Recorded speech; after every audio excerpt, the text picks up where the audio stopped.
আসসালামু আলাইকুম।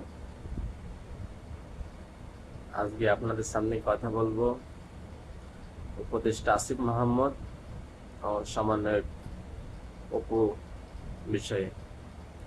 কথিত অপুর স্ত্রী নামে একজন সংবাদ সম্মেলন করছে।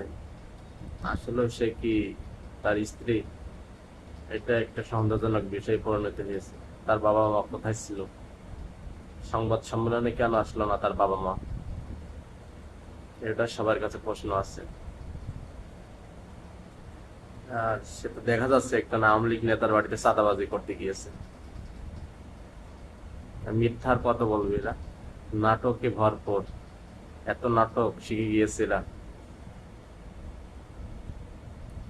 আর ইঞ্জিনিয়ার ইশরাক হোসেনের নাম জড়িয়ে আবার অন্যদিকে নিয়ে যাওয়ার পায়তারা চলছে। আর উপদেষ্টা আসিফ মাহমুদের বিষয়ে কথা বলবো।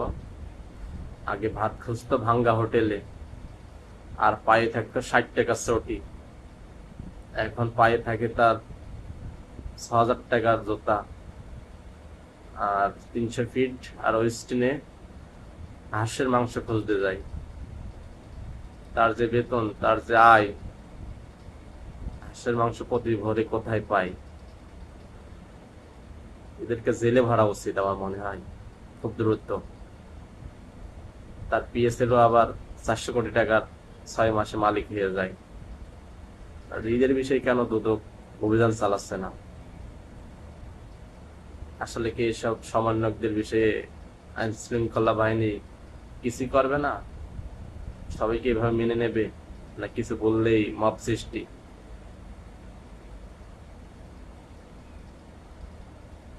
আসলে এরা সাদাবাজির টাকায় ওয়েস্টিন আর 300 ফিট হাঁসের মাংস খেতে যায়।